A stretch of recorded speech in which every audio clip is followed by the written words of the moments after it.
मरो आवाज नब से सदा दीन कर मौत से जंग करते सदा जंग में क्योंकि कुदरत नदी उनको बजरा जिगर अरे खैबे सीने में गोलियाना खैबे सीने में गोलियाना गोलियां बरसी जैसे सवनवा धरती के नीचे होगा तब भी मारूंगा आसमान के ऊपर होगा तब भी मारूंगा समंदर पार होगा तब भी मारूंगा लोग रोज मरेलन रोज पैदा होने उनका नाम कोई नहीं लेता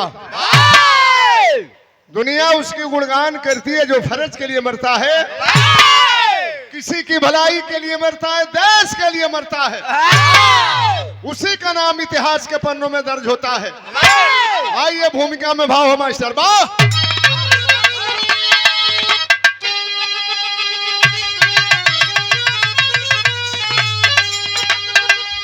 तो बहादुर वही आन पर जो मरा क्या करेगी कयामत नहीं है फिकर जन्म दिया धरा इस धरा हित मरो आवाज नब से सदा दीन कर मौत से जंग करते सदा जंग में क्योंकि कुदरत नदी उनको बजरा जिगर अब सगुन हार या जीत को प्राथमिकता न देते सरहद सफर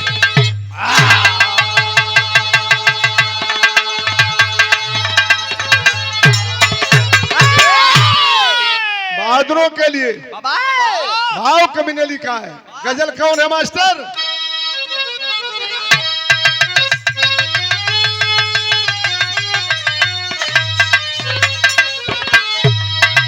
स्वर्गीय रामदेव गुरु गावे अपने जवानी के आलम में धून के बड़ा पीस के गावे जबान से पीस के गावे के अरे काबे मत रो जलवा काशी में नजारा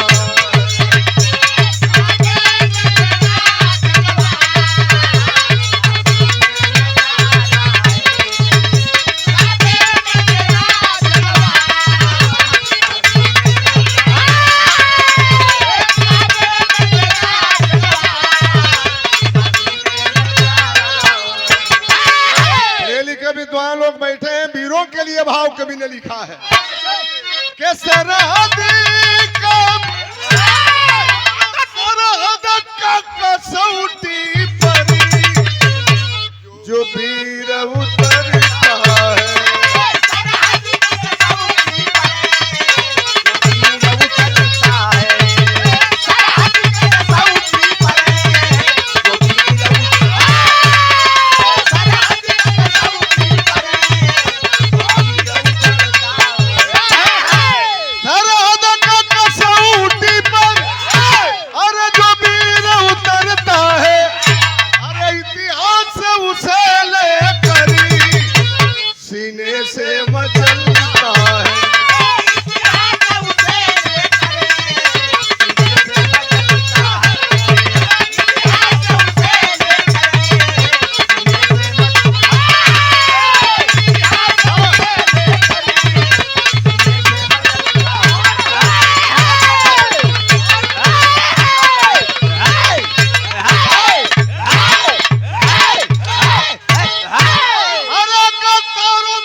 हिंदुस्तान की धरती राहुल यादव ईशोपुर गद्दारों को बर्दाश्त तो हरदम नहीं करती है सबसे भी प्यारी हिंदुस्तान की धरती। प्रताप आए लेकर शेर का सीना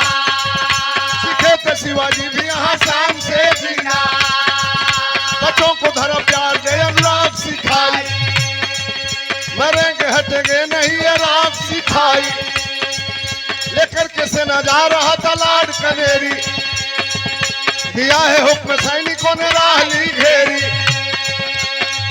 जबरी पकड़ के पापी मालती को उठाया, जबरी पकड़ के पापी मालती को उठाया, मरोल के कलाई जब लूट के आया।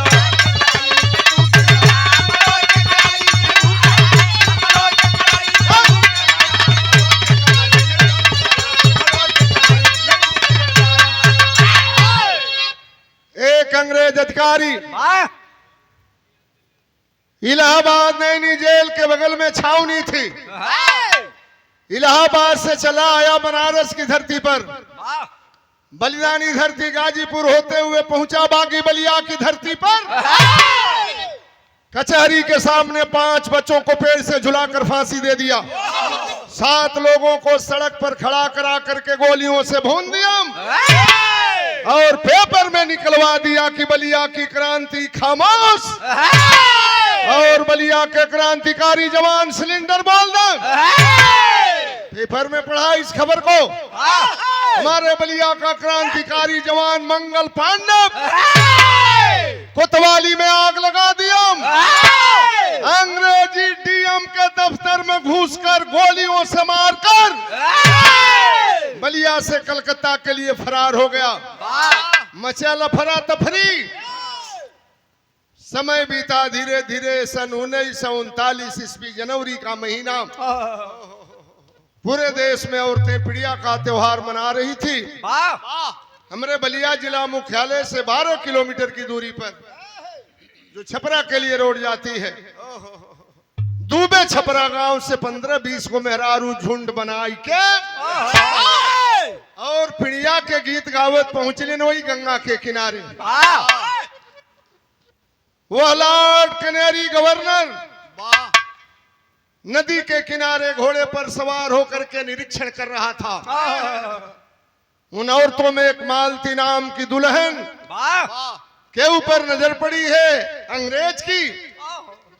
अंग्रेजी सिपाहियों को आदेश दिया, पकड़ लो उस औरत को। बेरहमी से अंग्रेजी पुलिस पकड़ करके ले जाती है लॉर्ड कैनेरी अंग्रेज के सामने।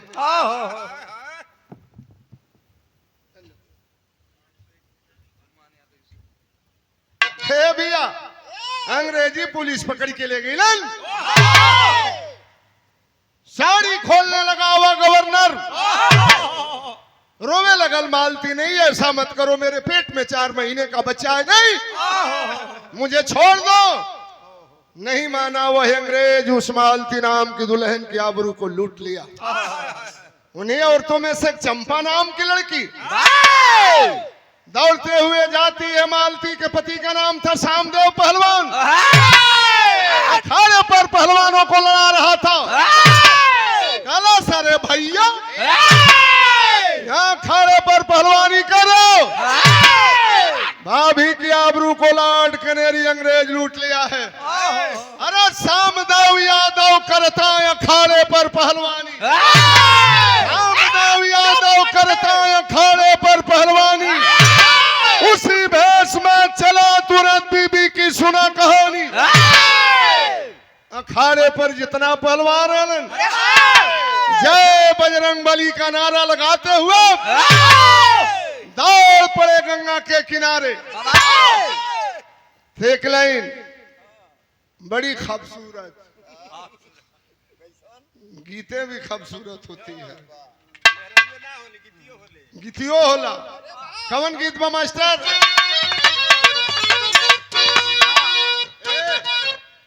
कहाँ यार, थोड़ा बढ़ाओ। देखा, बड़ा ढेर दिन की बात पारस भैया मिले लोन।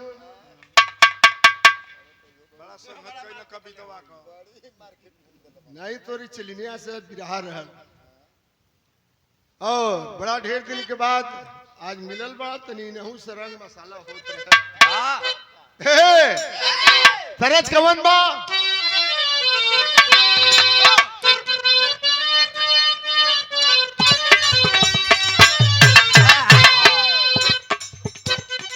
अरे हम गवनवा नहीं जाप,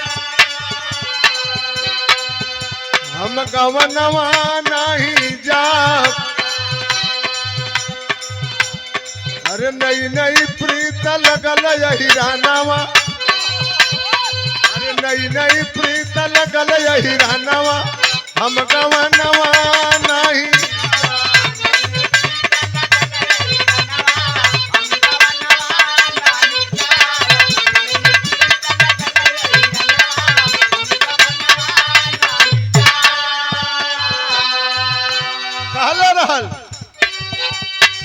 यही रात दूध मलाई, अरे दवरा पूरी मिठाई ना, दवरा पूरी मिठाई ना, सैया दे लाल ओढ़नवा, सैया दे लाल ओढ़नवा, हम गवनवा ना।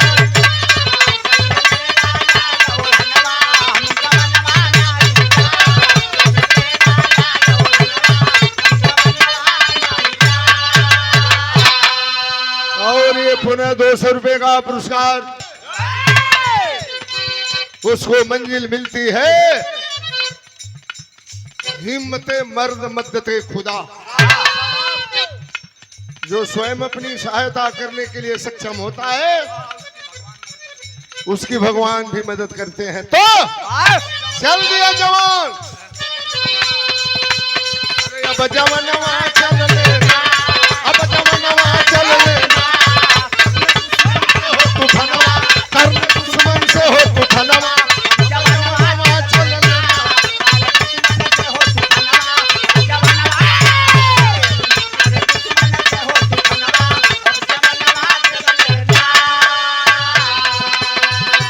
जाकर जंगों में आज मचैबे,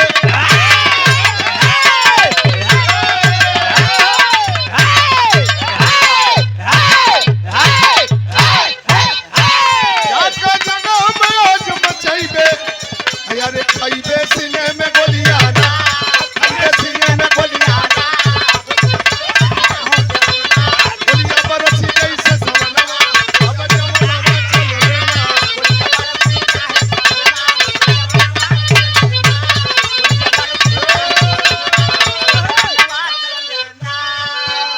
पहुंचे पहलवान, घोड़े पर सवार होकर के घूम रहा था वह अंग्रेज, जाकर लाड को लाठी मारा, अरे बहली खून की धारा, बहली खून की धारा, लेकिन पकड़ लिए हो बेईमानवा, लेकिन पकड़ लिए हो बेईमानवा, अब जवानवा चल लेना।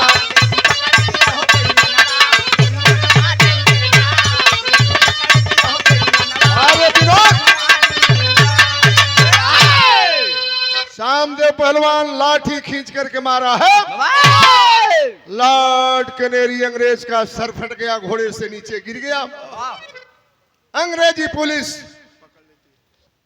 पकड़ लेती है शामदेव पहलवान को, धीरे कम होता छोटा टेबल।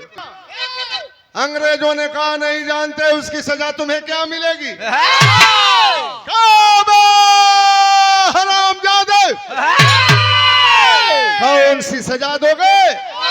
हमारे आंखों के सामने हमारे बहन बेटी की आबरू जाएगी, साला आंखें निकालूंगा। क्या सजा दोगे? वही एक बहुत भारी बरगद का पेड़, वही पेड़ में अंग्रेज पहलवान के रस्सा से बांधे लगलन, हाथ और पांव में कील ठोके लगलन, उठाए अंग्रेज कोड़ा हाथ में और मारने लगा पहलवान को। गीत बदल गई मास्टर।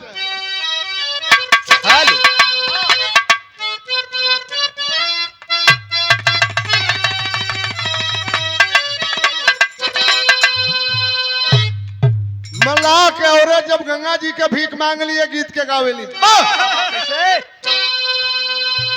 के तोह के चढ़ाई वो मैया, अरे नारियल चुनरिया हो कि गंगा मैया, अरे बुझली नेवरिया कई दपारवा हो कि गंगा।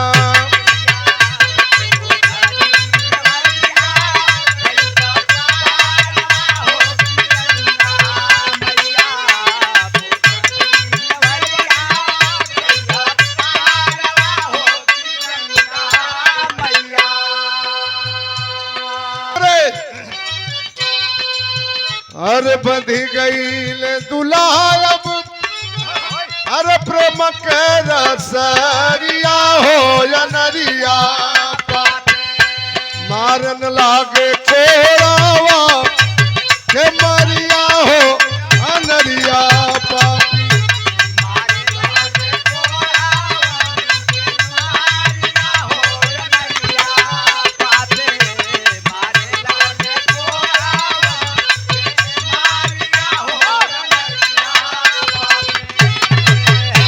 मारने लगा कोड़ाम।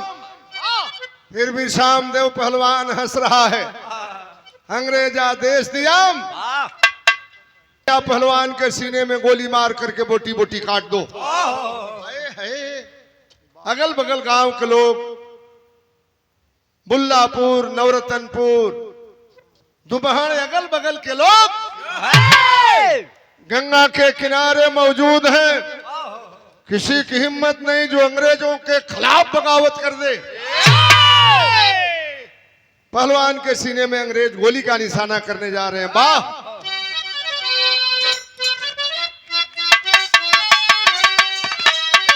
अरे सीनावा में गोलियां अरे लगा जाबा बीरावा के धरती पर गिर गई ले सामू पहलवाना।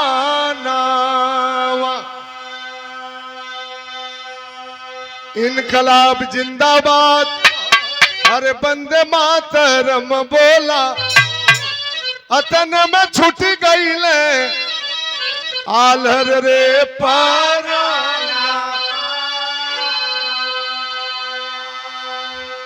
लसिया के 11 टुकड़ा कैलस भाई मनवा हो चौराहे पर रखा लिख के बुर्ड पे बयानवा। आकी हुकूमत खिलाफ कोई अरे उठाई है आवाजिया हो यही ब्लैक का दाग जैसन होई है बाबा।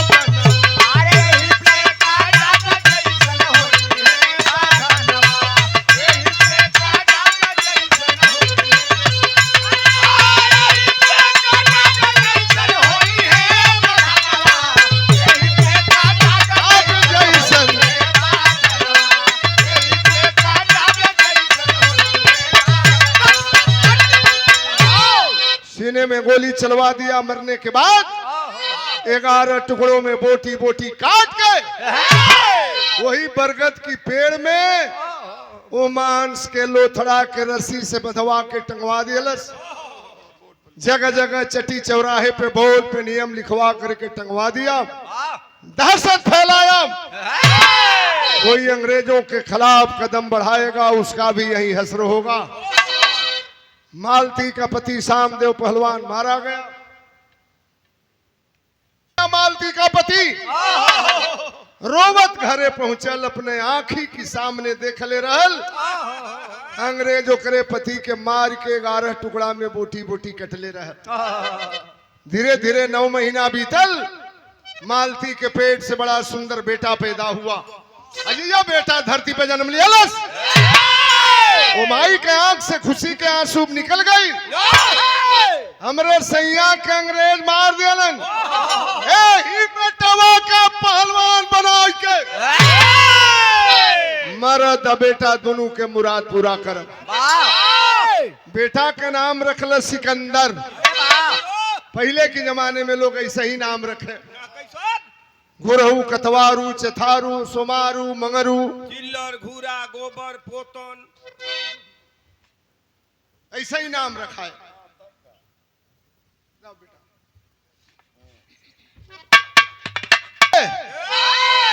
और सिलौटी पर बादाम पीस के दूध में फेंट के पियावे लगल। 20 वर्ष के उम्र में 1 नंबर का पहलवान बनाती है। इतना भारी पहलवान बनौलस अपने वजन के सारे पहलवानों को अखाड़े पर पटक करके चित कर देता था। 20 साल के बाद सन 1939 ईस्वी आया। पिड़िया का त्योहार गई मालती गंगा के किनारे। 20 साल पहले के सीन देखल से उहे बरगद के पेड़ जोने पेड़ के नीचे हमरे पति के अंग्रेज मार दिलन, हमरे आबरू के लूट लिहल। सरोवत घरे पहुंचल, चूल्ही में गोईठा लगा के खाना बनावत रहल। आंख से आंसू गिरत, बाप बेटवा अखाड़ा से लड़ के जंघिया निमोटा कान्ही पर फेंकल है। बाप माई तोरे आंख में आंसू, 20 बरस के उम्र हो गई, कबो आंसू ना देखली। बहाना कैलस, कहीं बेटा के बता दे वो बात तो उतावला हो जाई। कलस बेटा हमरी आंख में मोतियाबीन भइल बा, कबो कबो जब धुआं लगेला तो हमरी आंख से आंसू गिरेला। क्या झूठ बोलती है? तेरा बेटा जिंदा है, बता दे तेरे आंख में आंसू क्यों? कहती है आंसू की कीमत जानना चाहता है। की कसम तुझे अब इसका बदला लेना तू। कसम तुझे छाती के दूध की इसकी कीमत देना तू। रोने का कारण जानना चाहता है। जब मेरे पेट में 4 महीने का था, लॉर्ड गवर्नर लॉर्ड कैनेरी अंग्रेज हमरे आबरू के लूट लस, तोरी बाप के सीना में गोली मार के 11 टुकड़ा में काट दिया। आज लेके वो बदला चुकावल ना। कहा खूनों की प्यासी गोली, ये पिस्तौल मेरी मतवाली है। ब्लैक डॉग का बदला ले लूं क्या धरावीर से खाली है। मार साले गीदड़ का काला मुखड़ा कर दूंगा। 11 बदला 111 बैरी का टुकड़ा कर दूंगा। कहाँ है हरामजादा? 111 टुकड़ों में काटूंगा। कलश माई बदला नहीं चुका सकते हो। कहा क्यों? कहा मेरी आबरू को लूटने वाला तुम्हारे बाप को मारने वाला वो अंग्रेज कलकत्ता में है। कलश माम तू कलकत्ता की बात करती है? धरती के नीचे होगा तब भी मारूंगा, आसमान के ऊपर होगा तब भी मारूंगा, समंदर पार होगा तब भी मारूंगा। फेंक दिया जांघिया निंगोटा और बन गया क्रांतिकारी जवान। बिरहा के तेरी में कभी जिभाव लिखल। अरे बनाया जीवन बागी सरवा, बनाया जीवन बागी सरवा। अरे नंगी पिस्टल ले झूमता है वीर बैरागी।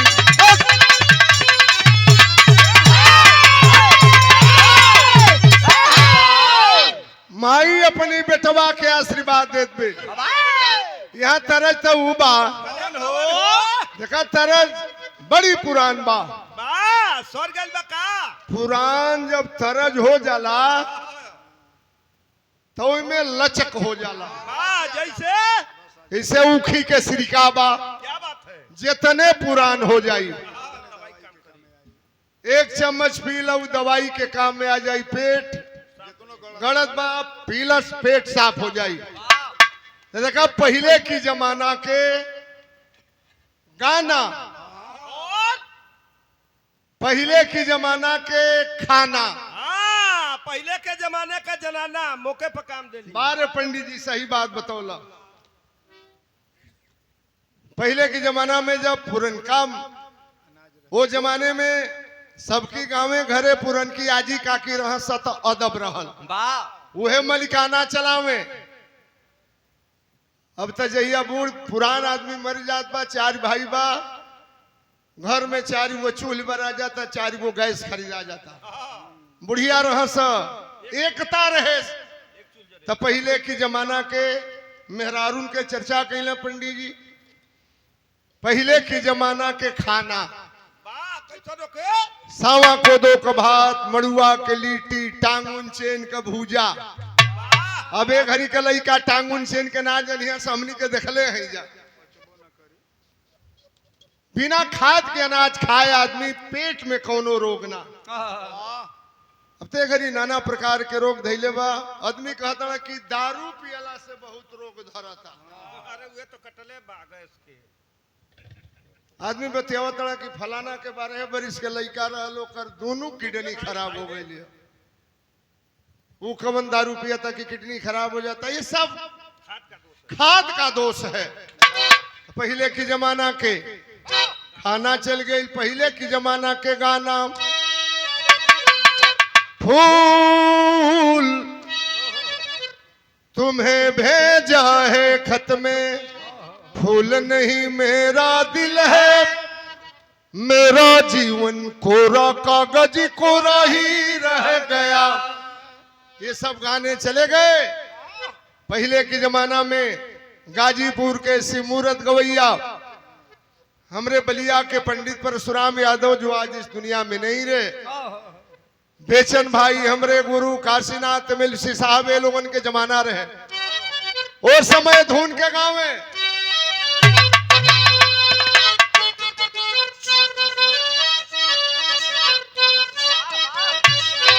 अरे सड़किया सरकारी रे मोर बलमुआ,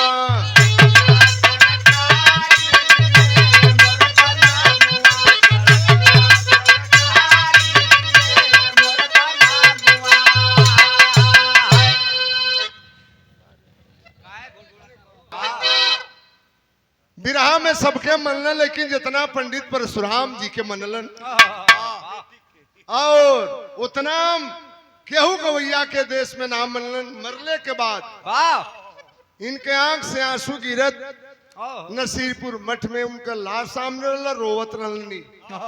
इतना दुलार प्यार है बिरहा के प्रति। ए भैया उमतारी अपनी बेटवा के आशीर्वाद देते। अरे बोलल बे महतारी सुना हमरे बचवा,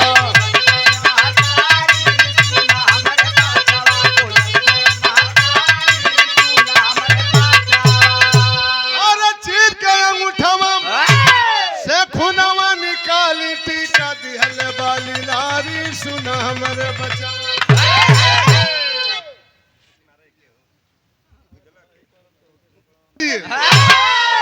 चलल बात गीत बदल गई मास्टर। अरे वाह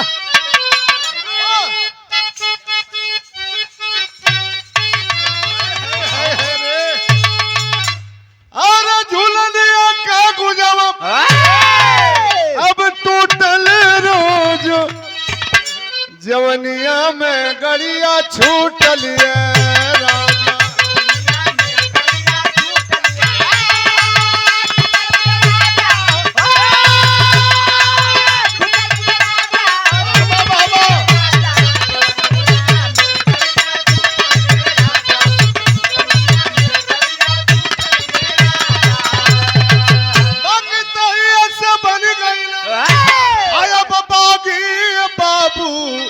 अब बदनिया में लागल आगी रे बाबू,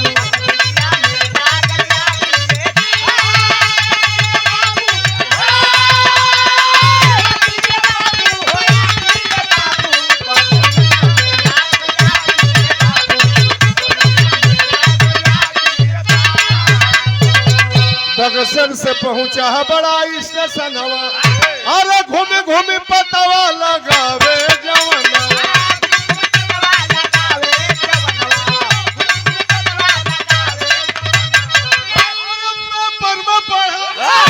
अनुरागी बाबू बदनिया में लागल आगी रे बाबू।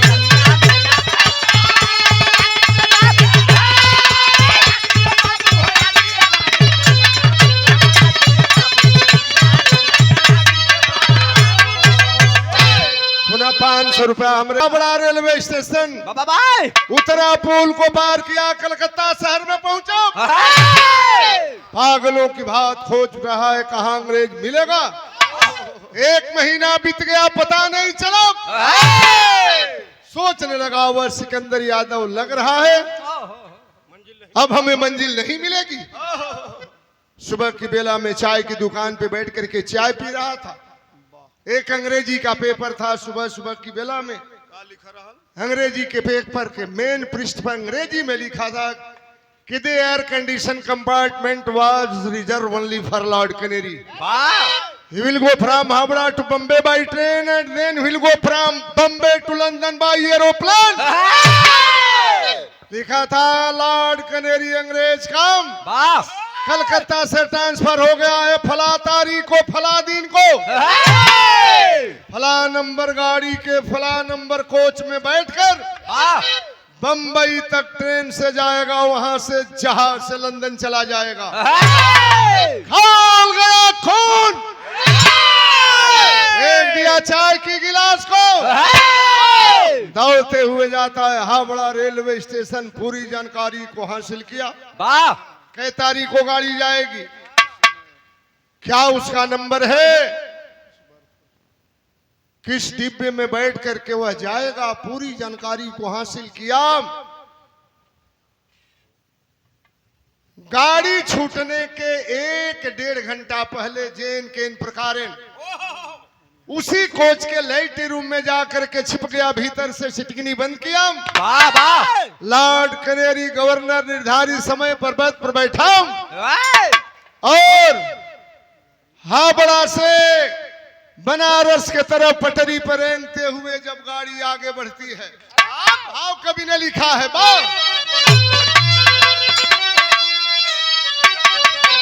अरे किया क्रोध में नैन लाल भी कराला बनी के मतवाला हो मतवाला, अरे लेके चल भाई बरती पिस्टल भाला बनी के मतवाला।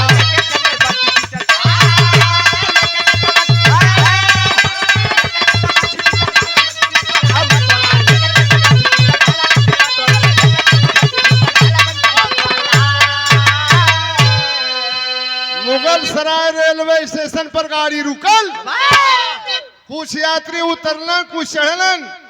वहां से जब आगे गाड़ी बढ़ल, काशी गंगा पुल पर, राजघाट पुल पर जब गाड़ी पहुंचल, सोच गया सिकंदर इसी बलिया में गंगा के किनारे मेरे बाप को मारा था, इसी गंगा के किनारे मारूंगा।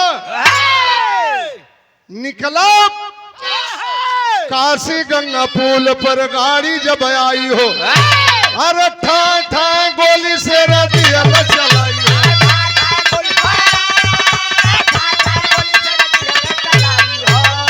अरे टुकड़े टुकड़े बैरी को कर डाला बनी के मतवाला हो मतवाला, अरे मस्ती भर के लोहू में नहाला बनी के मतवाला।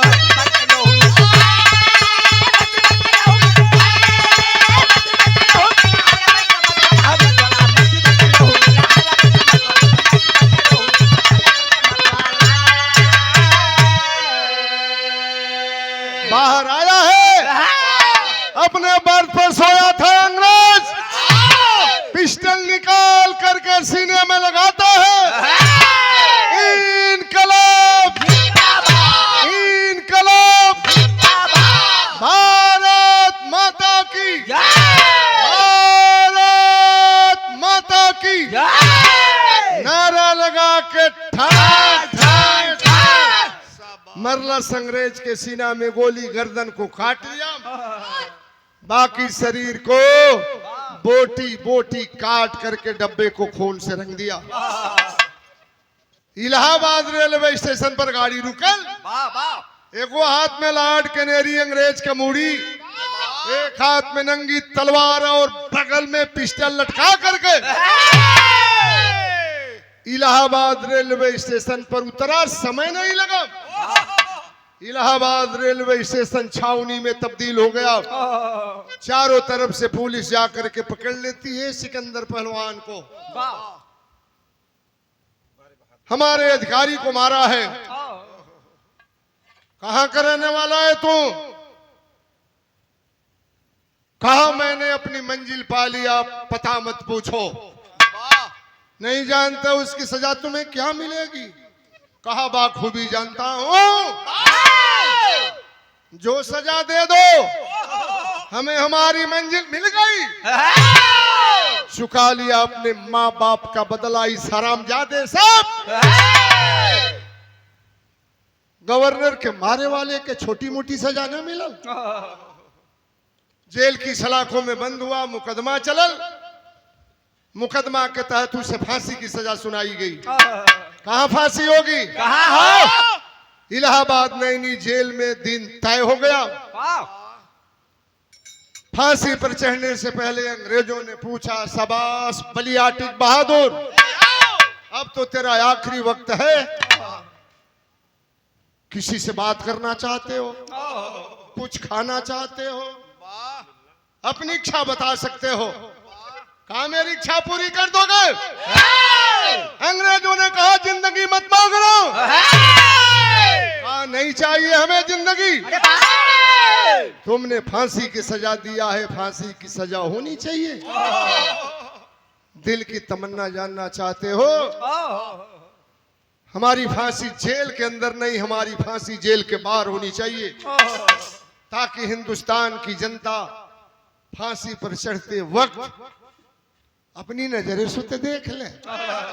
अंग्रेजों ने कहा जाओ तुम्हारी फांसी जेल के बाहर होगी। और अब अंतिम समय है। भर गया सिकंदर के आंख में आंसू।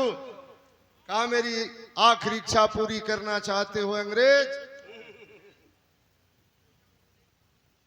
एक बार मुझे मेरी विधवा मां से मुलाकात करा दो।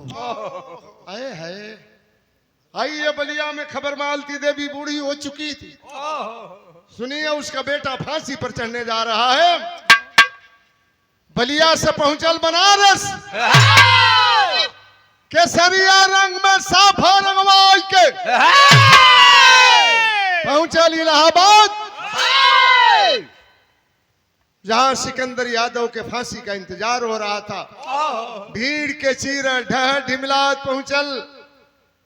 देखलस बेटा अपनी माई के, जवन हमार माई 9 महीना पेट में पकला बना के रखले रहल। बेटा और माई के ममता उमड़ गई। भर गया सिकंदर यादव के आंख में आंसू। डांटिया बुढ़िया खबरदार, बेटा जा रहे हो गम लेकर के मत जाओ। अरे तुमने तो चुका दिया रे दूध का कर्जा। फेंक दिया वो बनारसी साफम। एक बार बात करके भारतीय क्रांतिकारी जवान की तरह फांसी के फंदे को चूम लो। बंद करो रोना धोना। कहा हो भैया, ये देश में ऐसनो मतारी बाड़ी न,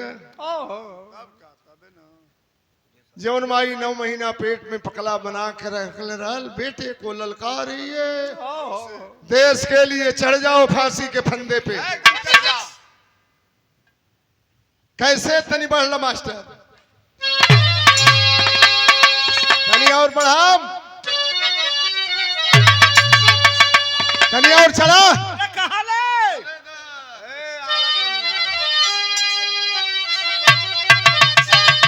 अरे बोली बुढ़िया माई जानी माई है सिया, चढ़ जा फांसी पर सुगनवर पकड़ के रसिया।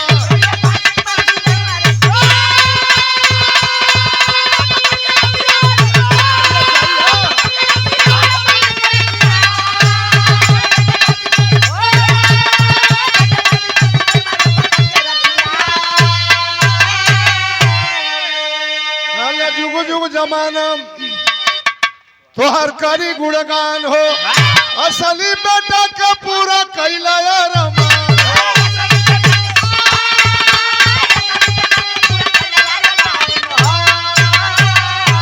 कबहू ना भूलई है तो के भारत के बसिया, चढ़ जा फांसी पर सुगनवर पकड़ के रसिया।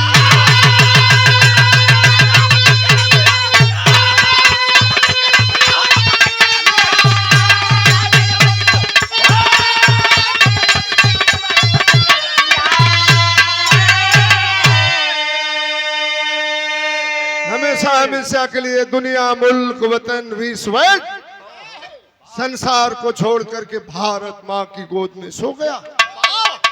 आखिरी लाइन में कवि का भाव है, कुसुम पर आग दे राम, पसारे जदू के पैगाम, बनाया जीवन बागी से रवा, लेखनी काशीनाथ के सगा बरसती आगी, बनाया जीवन बागी से।